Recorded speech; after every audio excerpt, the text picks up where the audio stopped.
It's morphin' time. Pterodactyl. Hi there, this is Datila with 3 Years of Wrestling, bringing you the Wrestling Time Post Show. And for tonight, I'll be reviewing Monday Night Raw. Alright, so tonight's Raw was the fallout from the WrestleMania Backlash. Alright, and so let's talk about Alexa Bliss returning to Monday Night Raw for one. So she returned tonight and she fought Sonya Deville, but they were trying to make it a surprise. So over the last couple of weeks, Sonya Deville's job has been on the line. Like, she was going to undergo a board of review evaluation to see if she's been abusing her job, and she pretty much has been abusing her power as the WWE official. Mind you, she started abusing her power in a storyline with Naomi last year, but that never really got any resolution. We still don't know why she picked on Naomi. So Adam Pearce tells us she has a match, so she goes out there. And it's been officially confirmed that she is no longer a WWE official. And however, she still is a WWE superstar. And her opponent ended up being Alexa Bliss, who has been off TV since WWE's Elimination Chamber. So it was reported by Fightful Select a couple weeks ago that Alexa Bliss had voiced her frustration over the lack of creative direction, or creative plans, I mean. So let me see. So yes, so Fightful Select had said that Bliss was very transparent about frustration that nothing of substance had been booked after being out of action for half a year. So yes, so her returning tonight, I guess WWE now has plans for her. Questions are, what are they? I guess we have to wait and see. But aside from that, so Sonya Deville is no longer WWE official, and now she's a WWE superstar. I guess that storyline got resolved. Now I'm curious to see what they're gonna do with Alexa Bliss and Sonya Deville. So we do need more women's tag teams. All right. So Monday Night Raw kicked off with the RKBRO coming out to the ring, Randy Orton welcoming them to Monday Night Raw. He said that they gave it everything they got, but the war isn't over. And he said that him and Riddle plan to go to SmackDown, get in Roman's face, and they demand a shot at unifying the titles because they want to be the undisputed tag team champions, because their contract was never signed because Roman Reigns got involved. And so this basically leads to Street Profits coming out and saying that we got next, Montez Ford says. And Matt Riddle says a very funny line. He says, RKO 420 says, we just smoked your you-know-what. And I thought that was a pretty funny line. I really did. But this opening segment leads into the first match of the night, which is a Raw Tag Team title match. It's RK-Bro versus the Street Profits. And I'm going to say this. We have seen this match multiple times throughout many months on Raw, if not in one form or another. And no doubt, it's been a good rivalry and they've put on banger of matches. But I'm tired of seeing RK-Bro versus Street Profits. And that just goes to show you the lack of depth that the WWE tag team division is. Because you get the same feud. So I can understand why they want to unify the tag titles, because there's not that many teams to warrant 2 separate tag team titles. But I don't know. It was a good match like always, but we've seen this and I don't need to see it again next week. And I really hope we don't see it again next week. Really felt bad about Sonya Deville. Really? Sonya is catering down. Oh my God, Michael. Michael, you surprised me yesterday by saying that you liked WrestleMania Backlash. Felt bad about Sonya Deville. Alrighty. So then after this, we get a promo by Theory, who says he doesn't care about the past. It's all about the future, and the future is now, and that he's practically in diapers when Cody Rhodes was in WWE, and that he can do this all day. I have to say, I was shocked when they first announced this. It was going to be Cody Rhodes versus Austin Theory for the United States title, but I'm not surprised that we got the finish that we got. I'll get more on that when I get to that spot eventually. Street Profits versus RKBRO for the 1,000th time. This is what happens when WWE cancels a unification match. Yeah, exactly. As far as the unification match is concerned, that's the match we should have gotten at WrestleMania Backlash, but we didn't get it. So does it even matter? Is it even important now? Probably not. Like, we've moved past that point. Should have happened. But nope. Of course, it doesn't happen, right? So then we get a Judgment Day promo. And Edge starts saying how they formed the group because they're tired of being sheep. And says they did what they had to do to get there. And he's bigger than the Hall of Fame. And then he says that nobody can touch them. And then Priest starts talking about how he says individually they can destroy our fan favorites. Edge calls Damian Priest and Rhea Ripley the Eradicator and the Punishment. Rhea says that it's been the easiest decision of her life. And she saw that how Edge and Damian Priest changed for the better. And she's done being used. And then Edge calls Damian and Rhea Ripley the Saints of Faith. So imagine that's what they're going to be called if they ever do a mixed tag match. And Edge said that he told Rhea that Liv was holding her back. And he was the reason that people's favorite tag team split up. And then Liv, and he says, this is the thing that catches my attention. He's not done looking for more. He said, this isn't a message, it's a movement. So I'm curious to see who else joins this faction and why. I know there were reports saying that Tommaso Ciampa was scheduled to join, so I'm curious to see how Tommaso Ciampa would fit into all of this. I know he did tag Mustafa Ali, but I guess we have to wait and see how that plays out. Edge, Priest, and Rhea looked great with all three of them standing together. Yes, they did. Rhea Ripley dyeing her hair black and looking and changing up her appearance a little bit. So this leads to Liv Morgan versus Rhea Ripley. And Rhea pretty much dominated this match. And Liv barely got any offense, and she got some offense towards the end, but Rhea Ripley ended up winning this by submission. Chris, movies, and more. Judgment Day equals surgery's version of House of Black. That's funny. So then there's a post-match assault to Liv by Rhea Ripley, making her submit even more, and Edge basically just mocks her. Then Finn Balor comes out and AJ Styles comes out. So before I continue, I have to say, like, Liv Morgan versus Rhea Ripley, we've seen this feud before. We've seen it. And even though it's technically a new Rhea, like, we've seen this feud. And then the match that follows this, we've seen it before too. And did I mention Edge got a new haircut? Edge haircut, let me see, Michael 10159 saying Edge's haircut looked cool, but it looked like he got hair tips from Drake Maverick or took tips from Zach Morris from Saved by the Bell. Wow. Like, we've seen this match, we've seen this feud. Like, the first half of Raw really dragged, I swear, because we saw most of these matches already. So then this leads into Finn Balor versus Damian Priest, another match and feud that we've seen. Seriously, Finn Balor took the United States title off of Damian Priest. And for what? So he could go ahead and lose it to Austin Theory? Another feuded match that we had already seen by that point. I don't even want.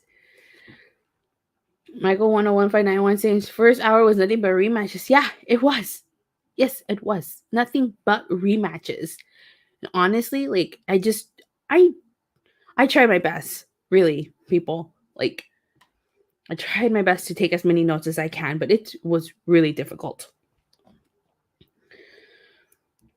So, obviously, this match ends in DQ because Edge spears, I believe he spears Balor. And then Rhea, in the midst of it, she distracts AJ Styles, which leads to actually a really cool spot with Edge, Priest, and Styles. Edge spears Styles, and then Priest, like, he also attacks Styles while Edge is spearing him, which I thought was a pretty cool spot. Welcome to Monday Night Rematches. Yep, you can say that again.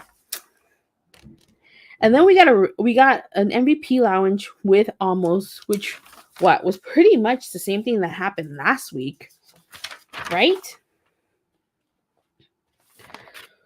So basically, MVP was saying that we need to respect Omos and that he made Lashley the Almighty One. And then I was gonna say Josh Alexander. I'm sorry. It's Alexander and Alexander.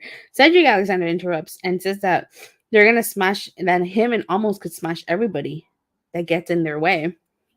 And then Lashley comes out and he takes out security. Cedric Alexander saves MVP, but he also gets taken out with the hurt lock.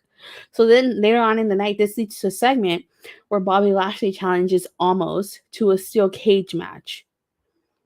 So I don't know what the end Michael 101591 saying Josh Alexander, Josh Alexander is the current Impact World Champion who had an incredible match against Ishii at Under Siege. But yeah, back to Monday Night Raw review. Honestly, I don't really know. I'm really hoping that steel cage match is a decent match. But I really think Lashley's probably going to carry Omos in that match. There's a part of me that I'm kind of looking forward to it. There's a part of me that's like, this is probably going to be a car wreck waiting to happen.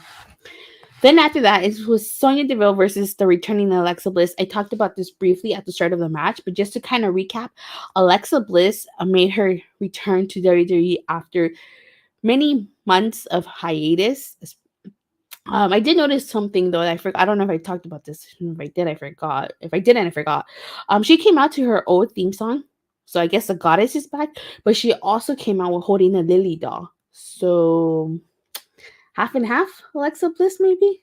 I don't know how they're gonna explain that the lily doll or factor the lily doll into her the character of Alexa Bliss, especially if she's a goddess. All right, so next, I actually really enjoy this next part. You have Ezekiel versus Ken Owens, the older brother of Kevin Owens. Okay, only reason we are getting steel cage match is because NBC Universal probably complained to WWE in that Fox got a steel cage match with McIntyre and Zayn. This feud needs to end. Oh yeah, kind of how last year NBC Universal complained that saying, why did SmackDown get a Hell in a Cell? And they did it. And then we got Bobby Lashley. I believe it was Bobby Lashley versus Xavier Woods in Hell in a Cell, right? I believe that's what happened last year too. NBC Universal complained. All right, so we had Ezekiel versus Ken Owens, the older brother of Kevin Owens. Prior to this, we did get a segment in which Kevin Owens and the Alpha Academy are discussing how they stole a red cup from Ezekiel and they sent it to DNA Lab, who are friends with Chad Gable, so they can find out once and for all that Ezekiel is Elias. And Kevin Owens said that his big brother Ken Owens is here tonight and he's gonna wrestle against Ezekiel. Personally, I find this feud hilarious. Kevin Owens is really he's truly earning that contract that they gave him. But oh my god. So basically it's Kevin Owens in a wig. It's Kevin Owens in a wig who comes out. And he says that no one buys that Ezekiel is Elias' younger brother. And he asks the crowd to raise their hand. And the thing that's so hilarious is that everybody raises their hand. They're like, did you guys raise your hands while watching this segment? I raised my hand. Well, I mean, I know really that's Elias, but I'm just going along with it. But I thought it was hilarious. Hey, you're entitled to your opinion. Michael 101591 saying that was vomit inducing off of that segment. Owens beat down on Stu Piggles from Rugrats and Ezekiel. Again, we're entitled to our opinions. You can feel free to agree or disagree with me. I personally found it hilarious, mainly because I am a big fan of Elias. Well, I should say Ezekiel, formerly known as Elias. So this match pretty much doesn't go anywhere because the Alpha Academy come out and together they beat down Ezekiel, and then Kevin Owens gives Ezekiel a stunner. So again, wasn't a huge fan of the way the match ended, but I did enjoy the segment. All right, so then we get Veer Mahaan versus Frank Lowman, a local jobber from the area that they were at. Again, as essentially a squash match. They're just trying to show Veer's dominance. One thing I did like again is that they interviewed Frank Lowman before the start of the match, and we found out that he's doing this for his wife and his triplets. But still, I like the fact that they interview the jobbers before the start of the match. Again, who knows? Maybe we might find the next James Ellsworth. He connects with the fans, and hey, what was it that he said? A man with two hands fight. Any man with two hands has a fighting chance, and then that kind of like made him popular with the fans. So it's very cool. Very cool that they're interviewing the jobbers. Then we get a U.S. title match. It's Cody Rhodes versus Austin Theory. I was actually looking forward to this. When they announced it, though, I knew something shitty was going to go down because I was like, there's no way that Austin Theory, who's Vince McMahon's chosen one, is going to lose to Cody Rhodes. And I don't think they're going to make Cody Rhodes lose to Austin Theory.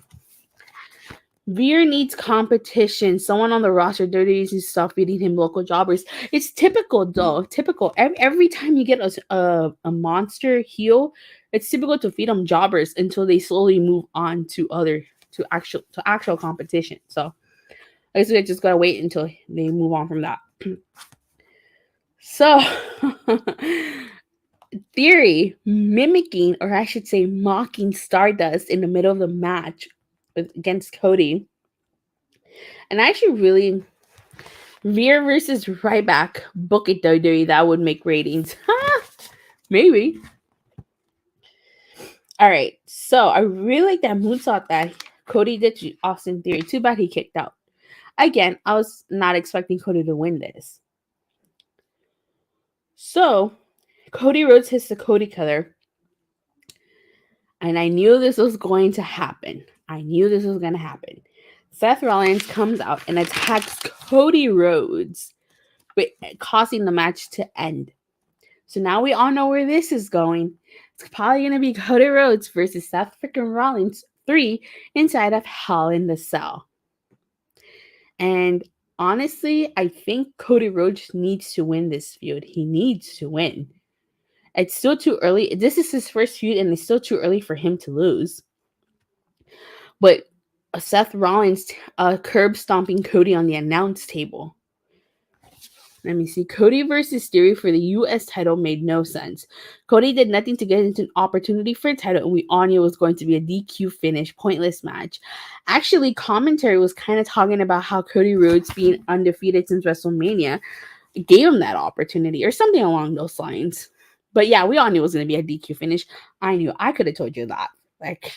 I knew Seth Rollins was going to cost him this match.